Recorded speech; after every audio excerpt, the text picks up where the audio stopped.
Hi, we're back. Thank you for joining us for section two. I'm Lorraine Ventul from the Sacred Healing Well. This is Valerie Vargas, my student mentor, who's been through many phases of this awakening journey, looking at it through these special lenses, kind of trade secrets that we're sharing with you so that it will help you have a little bit more clarity if you're going through this. And many of us are bound to go through this. There's no not going through it to feel completely empowered and have a good sense of what some of the many challenges are about that we're facing in modern day society, and why so many parts of us are feeling incongruent with them. So we are now going to look at phase two, which I call initiation frustration.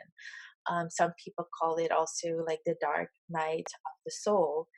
I see it more of the dark night of the ego. Here is where the shadow aspects of the ego, and we've been so conditioned from day one to trust that, to have that be the driver of our bus and our vehicle. We can get spiritual concepts and ideas and tools, but if you still let that ego part determine or be the captain of the ship and determine what's good and bad and if you're successful or not, it's just bound to backfire in some ways, because we need to go beyond just the ego. But we're going to talk about what that looks like in terms of relationship to the self, others, again, our soul work, our professions, and nature and mystery. So in terms of the self, I would say in some ways it feels like it has this relationship has probably more upheaval at times than the first phase, because we can shut things down, we can numb things out, we feel like we have a plan. It might not go as well as we would like, but it's predictable, it's comfortable, it's kind of the status quo. We have a lifetime of ways to deal with these setbacks. Well, now our hopes are up. We feel empowered. We have some tools, some things felt really amazing, and we are going after it. Really want success. It's still this good, bad thing that we're not aware of. We're going to fix this. We're going to fit better in whatever box that's still there, not aware of that. And of course, the universe throws a wrench in our plans. So it's just this constant, like, why is this not working? I'm so frustrated. So I don't know, Valerie, if you have some examples to share, but I have many. Yeah, I'm laughing because this section kind of reminds me of like teenagers, because when I taught high school, they were kind of adults and kind of still children and didn't really know who they were. And I'm laughing to myself because I know some of the girls, the women that we work with in our group, they kind of turned into people pleasers throughout their life, and then through working they feel validated, they feel strong, they feel empowered, they feel ready, they stand up for themselves, and then they go, I didn't please them. And then at the same time they know that that was going to happen. So it's this constant like being in multiple places and not being comfortable in either place. So it's really this the teenage of the spiritual growth, for that's how I think of it. So I mean, for me it was just messy. And you mentioned in the beginning, and I think it's perfect, we still label things as good or bad.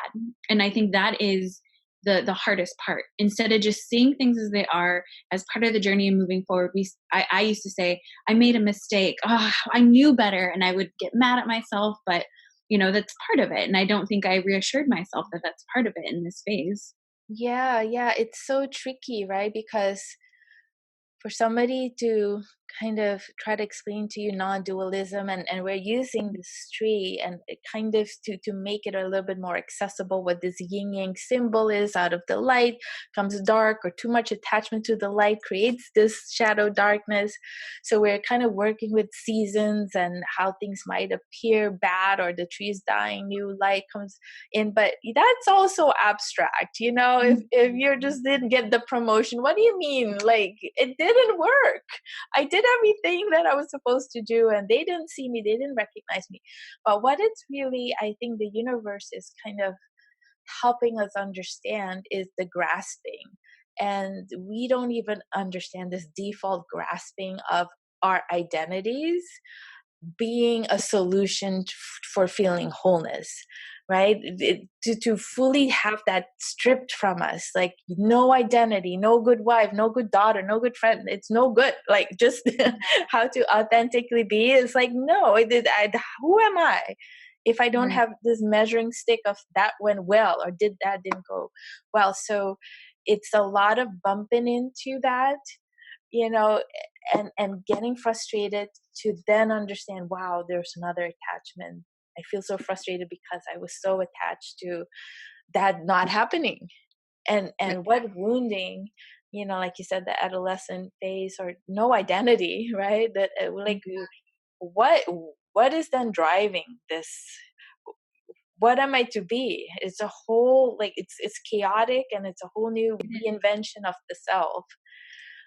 And but when we can embrace that initiation frustration as an indication, not of us not doing good enough, but like it's another place that is showing you where you had that attachment. So, like, for example, how would that look like in a relationship with others, for example, right? Some examples. Yes. So, Remember? yes. I mean, I can think of a lot of situations where there's drastic changes that in hindsight maybe something could have been done a lot slower or with a little bit more precision. But I see in this phase a lot of like drastic shifts all of a sudden, then regret.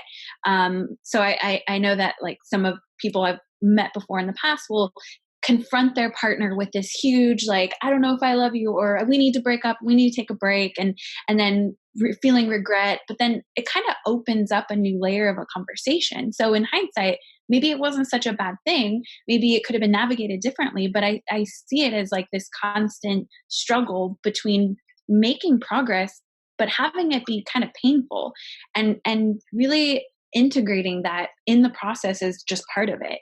So I don't think that that integration part exists in this phase. It's mostly just the feelings. It's like, it feels terrible, it feels awful, okay, this feels better, and then in the long run you built this deeper foundation with things. Yeah, thank you for saying that. What it reminds me of, a metaphor that we also use, is the idea of earth having a harmonizing principle, this powerful thing that is still present regardless of climates or weathers or whatnot. And what I think happens in initiation frustration, you may have before been stuck in some kind of weather or slumber, or whether it's, desert or more chilly, but it's more one thing. And so now you're opening up to more parts of yourself and this movement, but you are, whatever weather is happening, right? There's not this idea of you being earth, and there's some powerful place that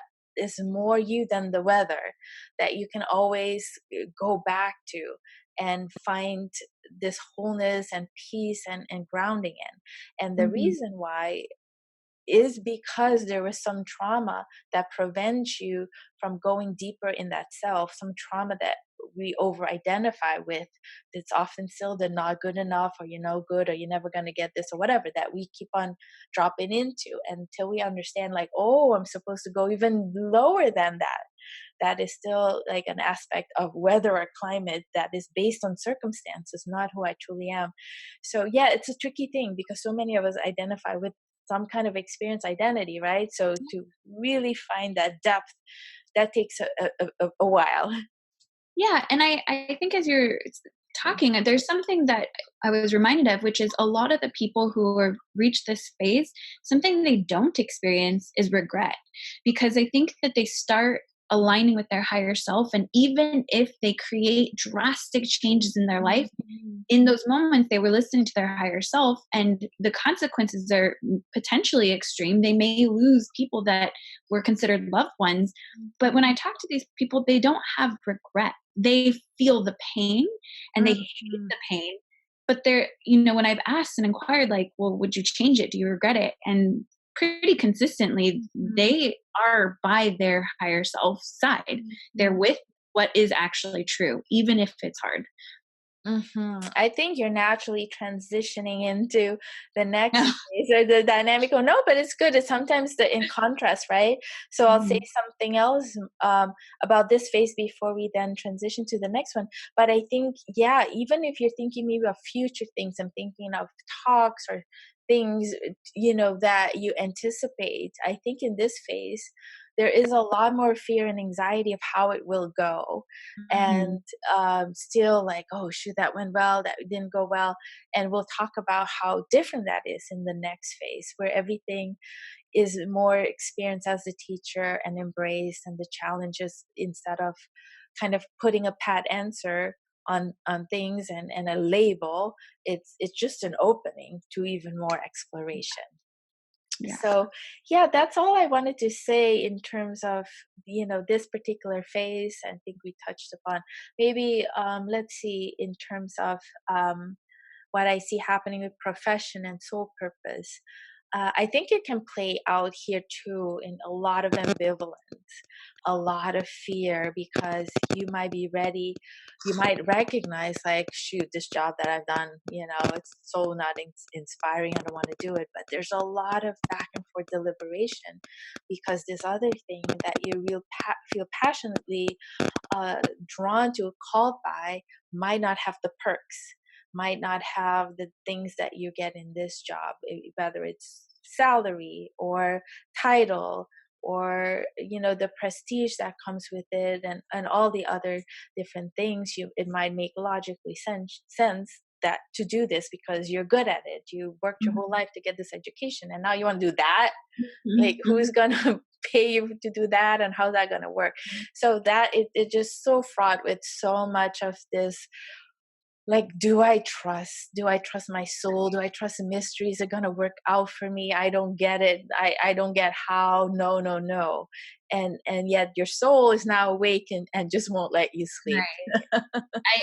I agree with that so much, and I remember feeling all that and still having a tremendous amount of self-doubt, but still listening to the voice that was telling me to proceed. But because it's the strangest phase of being in, like, multiple places at once and not settling Committing. into yeah, exactly. All right, so join us for the next segment, where we're going to be talking about dynamic wholeness and what that phase looks like.